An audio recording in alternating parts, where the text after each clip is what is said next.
সাল্লাল্লাহু আলাইহি ওয়াসাল্লামের প্রিয় উম্মতগণ, পর্দার অন্তরালে অত্যন্ত শ্রদ্ধেয়া মুহতারামা সম্মানিতা মা ও বোনেরা, মহান রব্বুল আলামিনের দরবারে অসংখ্য গণিত শুকর যে মহান আল্লাহ রব্বুল আলামিন আমাদেরকে বড় ইহসান করছেন, দয়া করছেন, মায়া করছেন, মহব্বত করছেন, ভালোবাসছেন। মহব্বত করে ভালোবেসে আমাদেরকে আল্লাহ তাআলার এই আজকের এই কোরআনী মজমায়, হাদিসের মজমায়, তওবার মজমায়, ইস্তিগফারের মজমায়, দোয়ার মজমায়, সর্বোপরি হিদায়াতের মজমায় আমাকে আপনাকে নিয়ে আসছেন কে? সবাই বলবেন কি, কে আনছেন? এতে আমি আর আপনি খুশি না বেজার? ও ভাই, খুশির আওয়াজ জোরে হয় না আস্তে হয়? খুশির আওয়াজে, মুসলমানের আওয়াজে, ইমানের বলে বলিয়ান হয়ে মালিকের দরবারে কালিমাত শুকর আদায় করতে যে দিল থেকে জবান খুলে উচ্চ আওয়াজে বলছি আলহামদুলিল্লাহ। এই যে আমরা আলহামদুলিল্লাহ বললাম, এতে আমাদের লাভ না লস? বেশি না কম? অনেকগুলি লাভের মধ্য থেকে একটা লাভ হলো, যে ব্যক্তি একবার আলহামদুলিল্লাহ বলবে, আল্লাহ তাআলা তার মিজানের পাল্লা নেকি দিয়ে ভারী করে দিবেন। কি বললে? কেমন আছেন? সবাই বলেন, দেখছেন কেমন আছেন? তাহলে আজকে থেকে একটা সবক হলো, এই সবকটা আগেও দিছি, সব জায়গায় আমি দিয়ে থাকি। কেউ যদি আমাকে আপনাকে জিজ্ঞেস করেন, ভাই কেমন আছেন, কি বলবো? পয়গম্বর বলেন, আলহামদুলিল্লাহি তামলাউল মিজান। নবীজি বলেন, যে ব্যক্তি একবার আলহামদুলিল্লাহ বলবে, আল্লাহ রাব্বুল আলামিন তার মিজানের পাল্লাটা নেকি দিয়ে ভরে দিবেন। তাহলে একবার আলহামদুলিল্লাহ বললে আল্লাহ তাআলা মিজানের পাল্লা নেকি দিয়ে ভরে দেন। তো দ্বিতীয়বার আলহামদুলিল্লাহ বললে এই নেকি কোথায় রাখবে? ওই নেকি রাখার জায়গা কই? একটা প্রশ্ন হয় কিনা? মুহাদ্দিসিন ইকরাম ব্যাখ্যা করে বলেন, একবার আলহামদুলিল্লাহ বললে যদি মিজানের পাল্লাটা নেকি দিয়ে ভরে যায়, দ্বিতীয়বার আলহামদুলিল্লাহ বললে আল্লাহ রাব্বুল আলামিন ওই পরিমাণ মর্যাদা বাড়ায়া দেন। এরপরে মনে হয় সবাই খুশি না? সুবহানাল্লাহ তো সবাই কইল না। তৃতীয়বার যদি আলহামদুলিল্লাহ বলে, আল্লাহ রাব্বুল আলামিন আরো মর্যাদা বাড়ায় দেন। চতুর্থবার বললে আরো মর্যাদা বাড়া যায়। পঞ্চমবার বললে আরো মর্যাদা বাড়া যায়। এক কথায় যতবার আলহামদুলিল্লাহ বলবে তত পরিমাণ মর্যাদা বাড়ায় দিবেন কে? এরপরও আরেকটি প্রশ্ন থেকে যায়, মর্যাদার সীমানা কতটুকুন? এক একজনের মর্যাদার এক একটা আসন আছে। আমাদের গ্রামের যে মেম্বার সাহেবরা আছেন, চেয়ারম্যান সাহেবরা আছেন, চেয়ারম্যান সাহেবের মর্যাদা আর মেম্বার সাহেবের মর্যাদা কি এক না? একটু মেম্বারের চাইতে চেয়ারম্যান পদাধিকার বলে বড়, চেয়ারম্যানের চাইতে এমপি বড়, এমপির চাইতে মন্ত্রী বড়, মন্ত্রীর চাইতে প্রধানমন্ত্রী বড়। মর্যাদার একটা ক্যাটাগরি আছে। মুহাদ্দিসিন কেরাম বলেন, আলহামদুলিল্লাহ বললে ওয়ালা বান্দাকে মর্যাদা আল্লাহ তাআলা বাড়াইতে বাড়াইতে বাড়াইতে আরশে আজিম পর্যন্ত পৌঁছায়া দেন। আল্লাহর কাছাকাছি যাওয়া চায়। বলেন কার কাছাকাছি? কারণ যদি কোরআনকে বলে, কোরআন আল্লাহ কোথায়? কোরআনুল কারীম জবাব দেয়, আর রহমানু আলাল আরশি ইস্তাওয়া। কোরআনুল কারীম জবাব দেয়, দায়মে রহমান আরশে আজিমে সমাসীন। সুবহানাল্লাহ। আরশে আজিম অনেক দূরে, অনেক দূরে। তাহলে তো বলেন তো, আল্লাহ কাছে না দূরে? অনেক দূরে, অনেক দূরে। আরশ কি কাছে? কই আসমান, তারপরে কই, তারপরে কই, কত দূরে। বেশি দূরের জিনিস এই চোখ দুনিয়াবি এই চোখের দ্বারা দেখা যায়, বেশি দূরের জিনিস দুনিয়ার চোখ দিয়া দেখা যায় না। তাই আমরা আল্লাহ তাআলাকে দেখি না, কিন্তু আলহামদুলিল্লাহ বলে বলে আমরা আল্লাহ তাআলার কাছে যেতে চাই। রাজি? কেমন আছেন? কেমন আছেন? এরপরে যদি আবার জিজ্ঞাসা করি, কোরআন আমাদেরকে জানা দাও আল্লাহ কোথায়? কোরআনুল কারীম জবাব দেয়, ওয়া নাহনু আকরাবু ইলাইহি মিন হাবলিল ওয়ারিদ।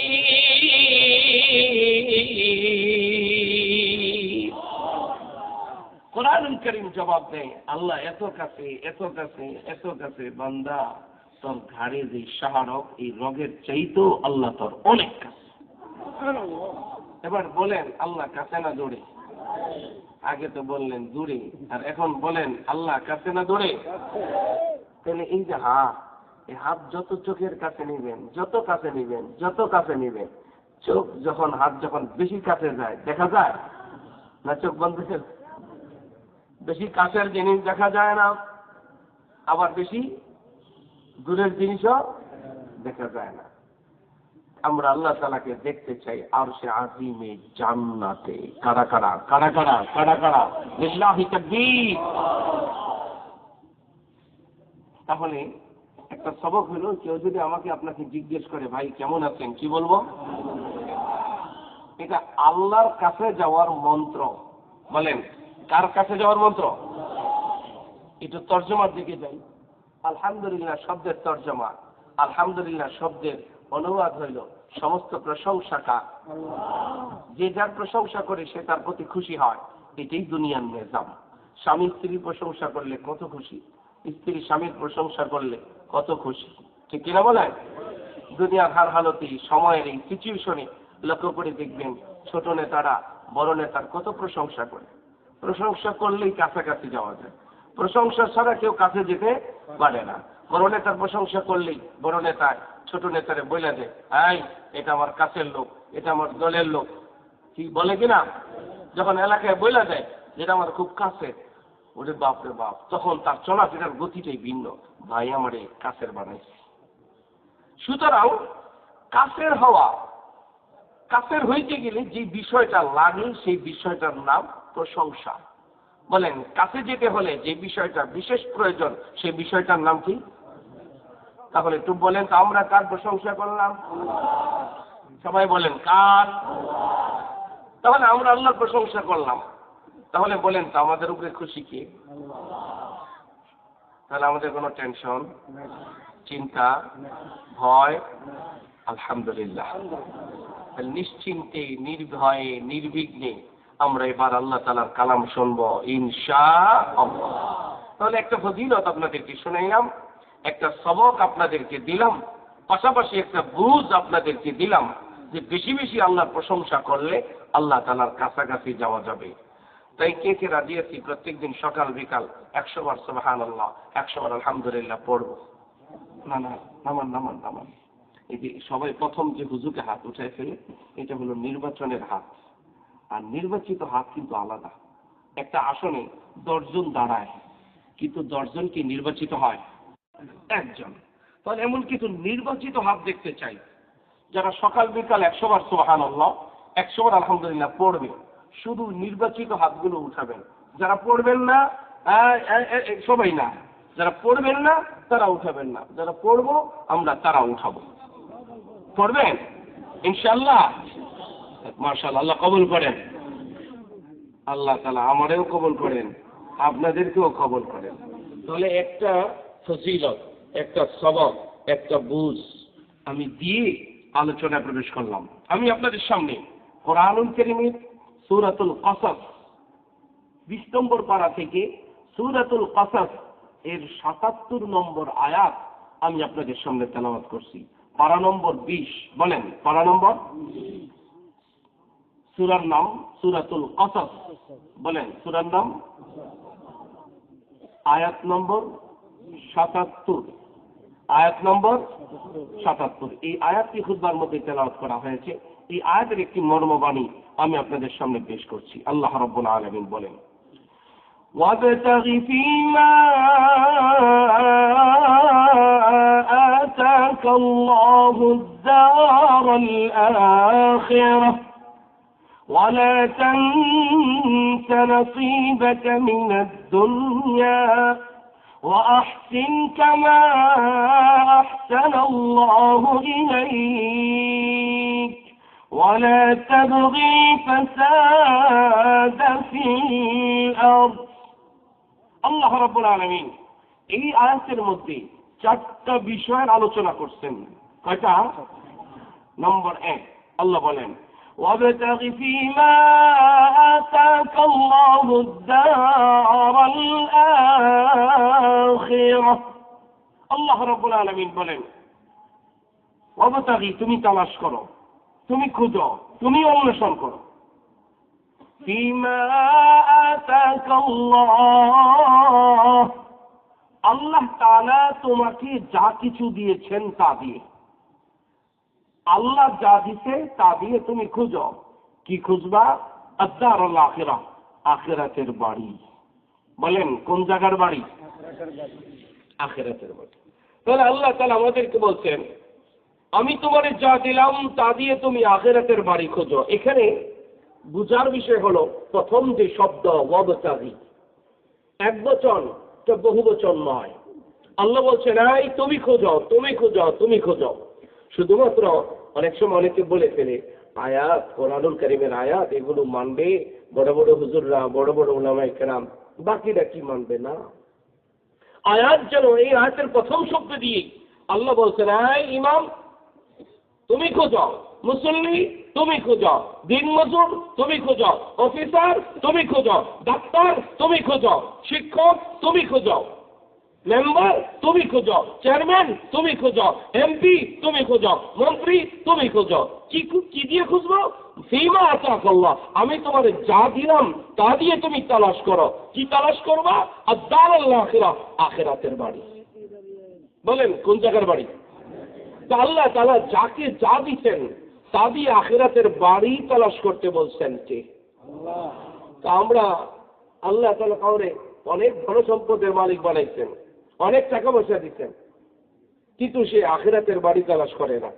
সে গ্রামে আছে তো ঢাকায় বাড়ি বানায়, ঢাকায় আছে তো গ্রামে একটু বাড়ি বানায়, মোটামুটি ভালো ধন সম্পদ হয়েছে তো লন্ডনে বাড়ি বানায়, ঠিক কিনা? শুধুমাত্র যে অর্থ সম্পদ দিলাম তা না, তো তোমার এই ক্ষমতা দিলাম, এই ক্ষমতাকে ব্যবহার করে তুমি আখিরাতে বাড়ি বানাও। কিন্তু অনেকে ক্ষমতা ব্যবহার করে নিজের সম্পদের পাহাড় করে বিদেশের বাড়িতে বাড়ি গাড়ি করে, ঠিক কিনা বলে? তাহলে 1 নম্বর কথা, ওয়াবতাগি ফীমা আতাকাল্লাহু আদ-দারুল আখিরাহ।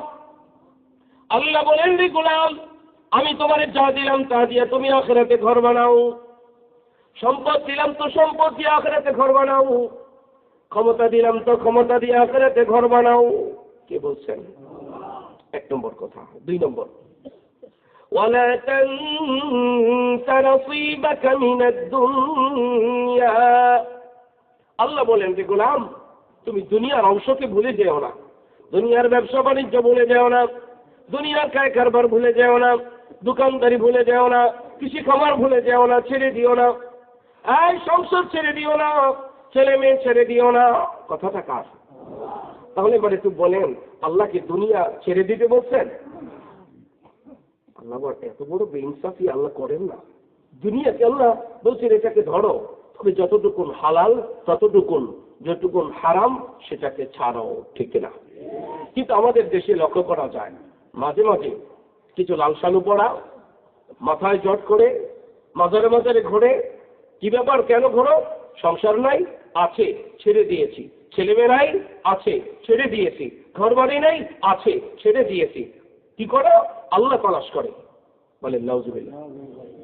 পয়গম্বর বলেন, লা রুহবানিয়াত ফিল ইসলাম, ইসলামের মধ্যে কোনো বৈরাগ্যবাদিতা নাই।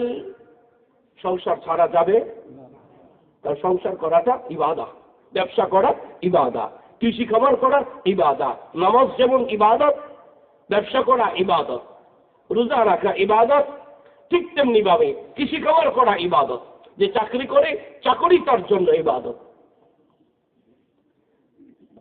তাহলে কি এগুলো ছাড়া যাবে? হালাল ভাবে যতটুকুন হালাল ততটুকুন ধর্ম, যেটা হারাম সেটা ছেড়ে দিব। 2 নম্বর কথা শেষ। 3 নম্বর কথা, وأحسن كما أحسن الله إليك। আল্লাহ রাব্বুল আলামিন বলেন, হে গোলাম, আল্লাহ তাআলা যেভাবে তোমার উপরে দয়া প্রদর্শন করেছেন ঠিক তেমনি ভাবে তুমি মানুষের প্রতি দয়া প্রদর্শন করো, মানুষের উপকার করো, মানুষের উপরে জুলুম করিও না। কথা কার? জুলুম করা যাবে? 4 নম্বর কথা, ولا تبغي الفساد في الأرض। আল্লাহ রাব্বুল আলামিন বলেন, গোলাম, জমিনের মধ্যে অনর্থ সৃষ্টি করিও না, মারামারি করিও না, হানি করিও না, সন্ত্রাসী করিও না, চাঁদাবাজি করিও না, টেন্ডারবাজি করিও না, মানুষের উপরে জুলুম করিও না, অহংকার করিও না। কথাগুলো কার? আল্লাহ তাআলা। এই 4টা কথা বলা স্পেশালি ভাবে, ওয়ালা তাবগিল ফাসাদা ফিল আরদ, সন্ত্রাসী করিও না, জুলুম করিও না, অহংকার করিও না, মারামারি হানাহানি করিও না, চাঁদাবাজি করিও না। এই কথাটা বলে আলাদাভাবে আল্লাহ বলে দিলেন, ইন্নাল্লাহা লা ইউহিব্বুল মুফসিদিন, আল্লাহ ফাসাদকারীকে, সন্ত্রাসীকে ভালোবাসেন। এইগুলো আমি যে আয়াত আমি আপনাদের সামনে তেলাওয়াত করেছি, এর মোটামুটি একটা মর্মবাণী। এই যে উপদেশ বলি, এই উপদেশগুলো শুধু আজকের দেয়া এমনটা নয়। বনি ইসরায়েলের একজন নবী আছে, নবীর নাম হযরত মুসা আলাইহিস সালাম। বলেন, নবীর নাম কি? সবার বলতে হবে, সবার। মাদ্রাসায় নিয়মিত ক্লাস হয়, মাদ্রাসায় সকাল, দুপুর, বিকাল, রাত, ঠিক না? নিয়মিত ক্লাস হয়। মাদ্রাসা কর্তৃপক্ষ বার্ষিক একটা ক্লাসের ব্যবস্থা করছেন। আর আপনারা যদি না পড়েন, তাহলে আমি যে পড়াইতে এখানে বসছি, ওনারা আমার আইনা বসাইছেন যে হুজুর আপনি 1 ঘন্টা 1.5 ঘন্টা টিচিং দিবেন, নাকি? এই উদ্দেশ্যই তো আপনি পড়াবেন। আমি পড়ানোর নিয়ত করে বসছি, আপনারা কি পড়বেন? তাহলে আমি যাদেরকে দেখলাম বুট খাইতেছেন, খায়েন না। ক্লাসে বসে খাওয়া যায় না, ক্লাসে বসে খাওয়া যায় না। তো ক্লাসে বসে আপনি খাবেন না, পড়বেন। নবীর নাম বললেও নেকি হয়। এই জন্য যারা দাদা আছেন, নানা আছেন, পান খাইতে কত ঠোঁট নড়ে, 4 দোকানে বৈশা কত গল্প গুজব করেন। তো এখানে একটু কোরআনের ছাত্র হওয়ার নিয়তে একটু পড়লেন, একটু বইলেন, অসুবিধা হবে? তাহলে বনি ইসরায়েলের একজন জলিলুল কদর পয়গম্বর, সেই পয়গম্বরের নাম হলো মুসা আলাইহিস সালাম। বলেন, সেই নবীর নাম যাকে বলা হয় কালিমুল্লাহ। আল্লাহ তাআলা বলেন, ওয়া কাল্লামাল্লাহু মুসা তাকলিমা। আল্লাহ রাব্বুল আলামিনের সাথে তিনি কথা বলেছেন তুর পর্বতে। আল্লাহর সাথে যিনি কথা বলছেন তাকে বলা হয় কালিমুল্লাহ। আল্লাহর সাথে কথা বলনে ওয়ালা মুসা আলাইহিস সালাতু ওয়াস সালাম। আমরাও আল্লাহর সাথে কথা বলতে চাই, আমরা আল্লাহকে দেখতে চাই। কে কে রাজি আছে? কে কে রাজি আছে? লিল্লাহি তাকবীর। এই মুসা আলাইহিস সালাতু ওয়াস সালামের জামানায় একজন ব্যক্তি ছিল যার নাম হলো কারুন। বলেন, নামটা কি? এই নামটা কি আপনারা শুনেছেন? খুব ভালো মানুষ ছিল, তাই না?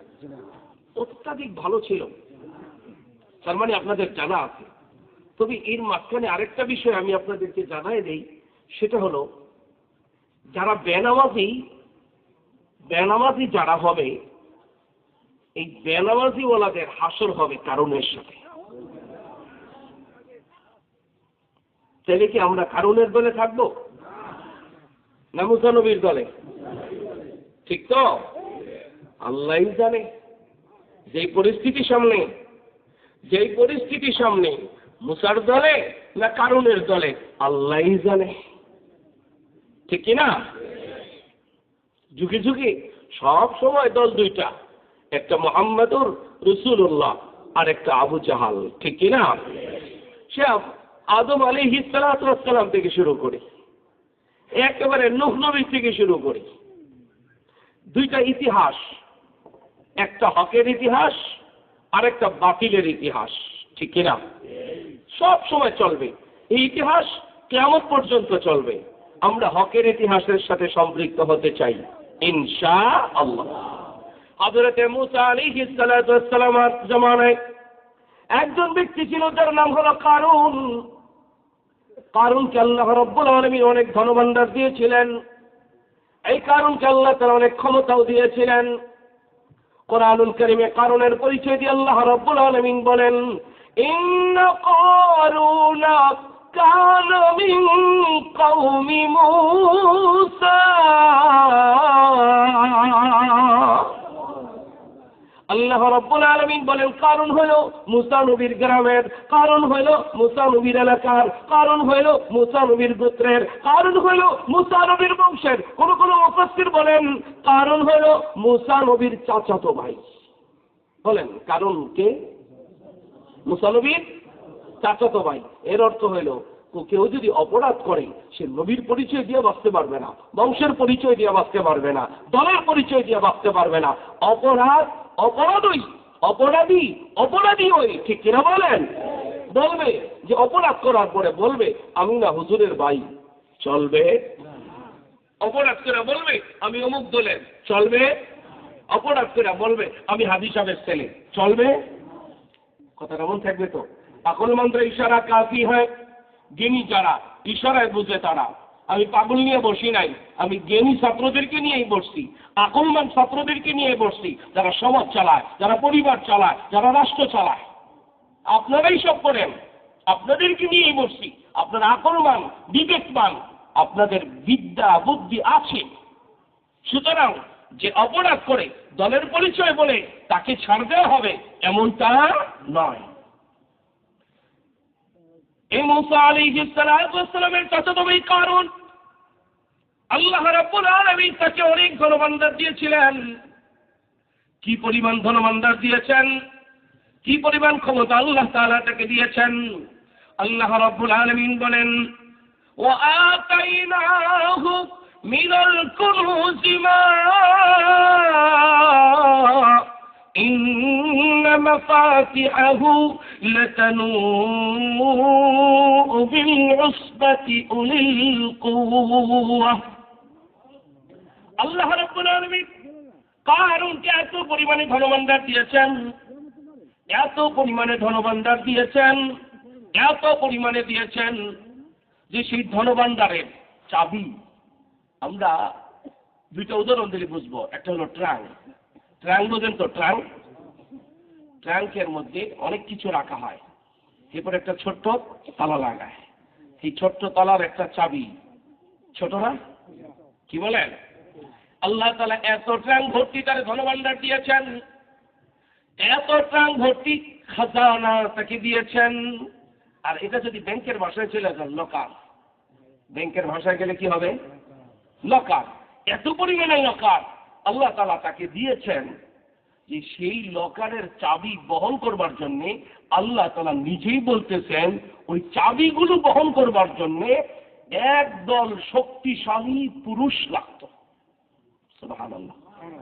তাহলে এবার বলেন সম্পদ বেশি দিতে না কম? কত বেশি? অনেক বেশি সম্পদ পেয়েছে। আর স্বাভাবিকভাবে মানুষ যখন অর্থের মালিক হয়ে যায়, অনেক ধনভাণ্ডার পেয়ে যায়, অর্থ পাওয়ার সাথে সাথে একটু ক্ষমতা পেতে চায়। এটা মানুষের একটা স্বভাব। একটু ক্ষমা, আমাকে একটু সালাম করো, আমাকে একটু ভাই বলো, আমাকে একটু ভাই সম্বোধন করো, আমাকে একটু নেতা নেতা বলো। এটা মানুষের একটা স্বাভাবিক চাহিদা। ওলা জামলা উফাহু ইল্লা তুরাব। মানুষের মুখ ভরবে না, মানুষের দিল ভরবে না যতক্ষণ পর্যন্ত তার মুখের মধ্যে কবরের মাটি না ঢুকবে। মেম্বার হয়েছে, মনটা চায় যদি একটু চেয়ারম্যান হইতাম। চেয়ারম্যান হয়েছে, মনটা চায় যদি একটু এমপি হইতাম। এমপি হয়েছে তো মনটা চায় যদি একটু মন্ত্রী হইতে পারতাম। মন্ত্রী হওয়ার পরে এবার দোয়া করে প্রধানমন্ত্রী মনে রাখেন, উপরে উপরে দোয়া করে আল্লাহ সুস্থ করে দাও, সুস্থ করে দাও। মনের ভিতরে দোয়া হইলো আরেকটা। কারণ মনের ভিতরের দোয়া যদি আরেকটা না হইতো, এশার নামাজ নাই, ফজরের নামাজ নাই, স্টেজ বানায়া তাহাজ্জুদের নামাজ পড়া দোয়া করে, বাপ রে বাপ। তার মানে হইল তাহলে এমন এক দোয়া করবো যে দোয়া যাতে তাড়াতাড়ি যায়।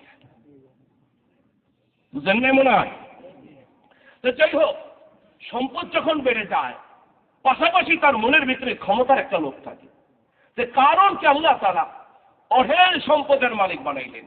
সম্পদ বেড়ে গেলে মানুষ অহংকার হয়ে যায়, সম্পদ বেড়ে গেলে মানুষ পল্টি মারে, ক্ষমতা পায়ে গেলে মানুষ পল্টি মারে।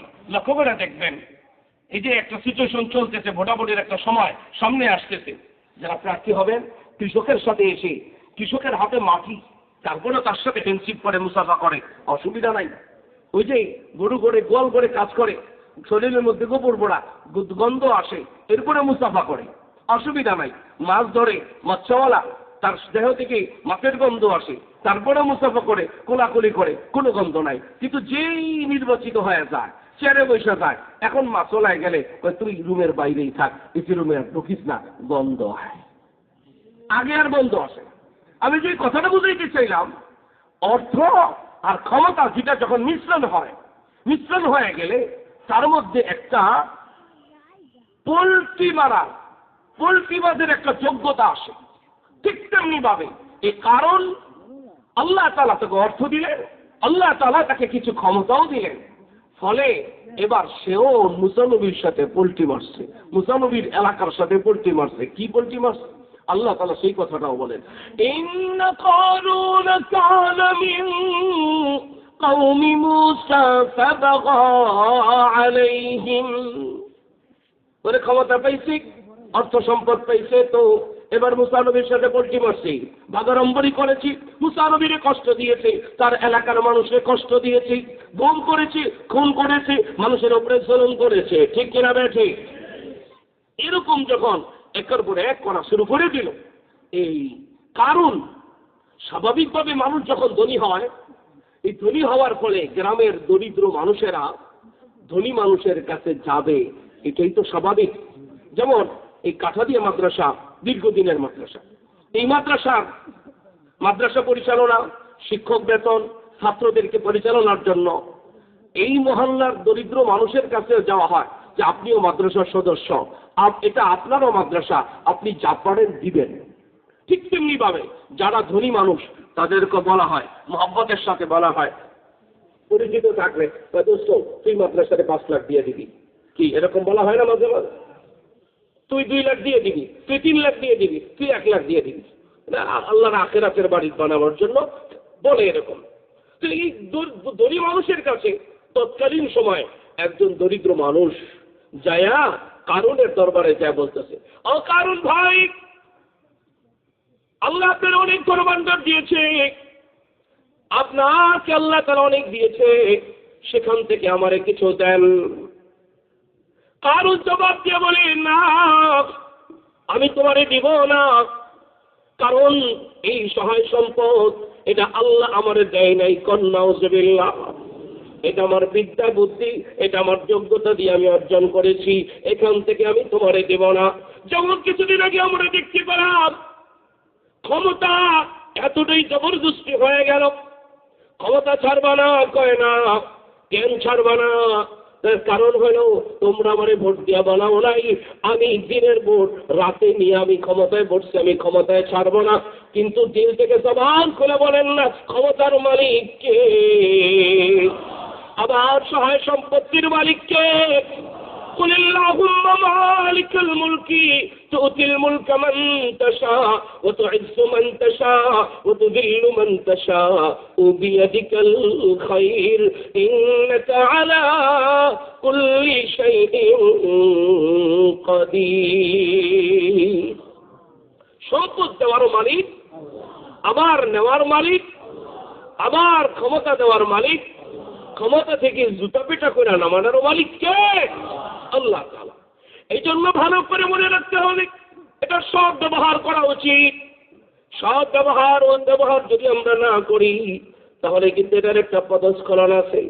যখন এইভাবে উত্তর দিল, এটা আমি তোমারে দিব না, আমার সম্পদ থেকে আমি তোমারে দিব না, যে উত্তরটা দিয়েছে সেই উত্তরটাও আল্লাহ তাআলা কুরআনুল কারীমে কোট করে দিয়েছেন। আল্লাহ বলেন, ক্বালা ইন্নামা উতিতুহু আলা ইলমিন ইনদি। এই সহায় সম্পদ যা কিছু আছে এটা আমার বিদ্যা, আমার বুদ্ধি দিয়ে, আমার যোগ্যতা দিয়ে আমি অর্জন করেছি। এটা বলেন নাউজুবিল্লাহ। বাহুবলে সম্পদ অর্জন করা যায় না।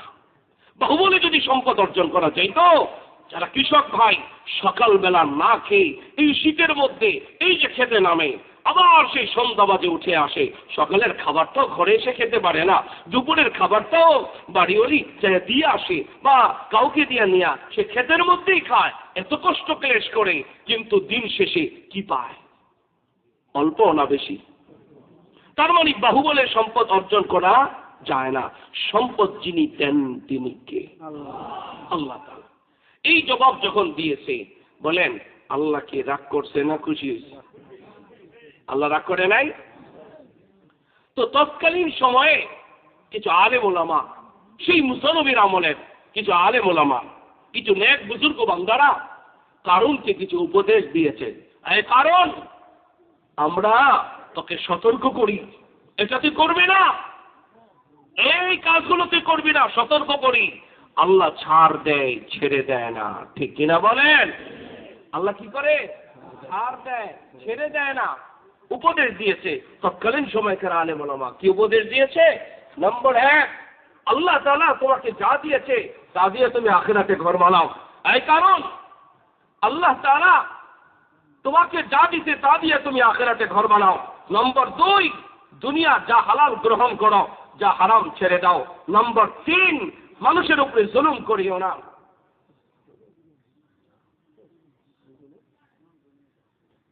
আল্লাহ তাআলা তোমাকে যা দিচ্ছেন, তো আল্লাহ তাআলা তোমার উপরে দয়া করছেন, তুমিও মানুষের উপরে দয়া করো। আর তুমি মানুষের উপরে সন্ত্রাসী কর্মকাণ্ড তুমি ঘটাইও না। এই উপদেশগুলো যখন দিতে সতর্ক করছে, কারণ মানে নাই, আল্লাহ তাআলা গজব নাযিল করে দিলেন।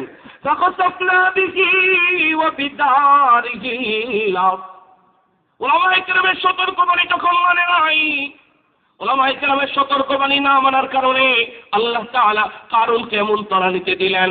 কারুনকে ডাকতে বলে, মাটি কারুনকে ধর, আর তলানিতে নেই। ওই শুধু কারুনকে নিবি এমন তা না, বিদ্যারিহিল্লাহ, কারুনের বাড়ি সহকারে, কারুনের ক্লাব সহকারে, দারমানি বাড়ি, দারমানি ক্লাব, দারমানি সংসদ, দারমানি প্রাসাদ, কারুনের প্রাসাদ সহকারে, কারুনের খাজনা সহকারে, কারুনের সংসদ ভবন সহকারে মাটির তলানিতে নেই। পয়গম্বর বলেন, কিয়ামত পর্যন্ত কারুন মাটির নিচে দাবতেই থাকবে, ঠিক কিনা? সুতরাং একজন আলেম হিসেবে এই পুরা মহল্লাবাসীকে, যেহেতু একটা মাইক আমার সামনে এসেছে, একটা সুযোগ এসেছে আপনাদের কান পর্যন্ত পৌঁছানোর, সামনের পরিস্থিতিকে সামনে রেখে পুরা মহল্লাবাসীকে আলেম হিসেবে সতর্কবাণী কোরআনুল কারীমের সূরাতুল কসসের ৭৭ নম্বর আয়াত থেকে, সন্ত্রাসী করব না, চাঁদাবাজি করব না, টেন্ডারবাজি করব না, মানুষের উপরে জুলুম করব না, মানুষের উপকার করব, ক্ষতি করব না, মাদ্রাসা মসজিদের পক্ষেই থাকব ইনশাআল্লাহ। এই আহ্বান দেখে আমি আমার আলোচনা এখানেই ইতি টানলাম। আমিন ওয়া আখির দাওয়ানা আলহামদুলিল্লাহি রাব্বিল আলামিন। আসসালামু আলাইকুম ওয়া রাহমাতুল্লাহি ওয়া বারাকাতুহু।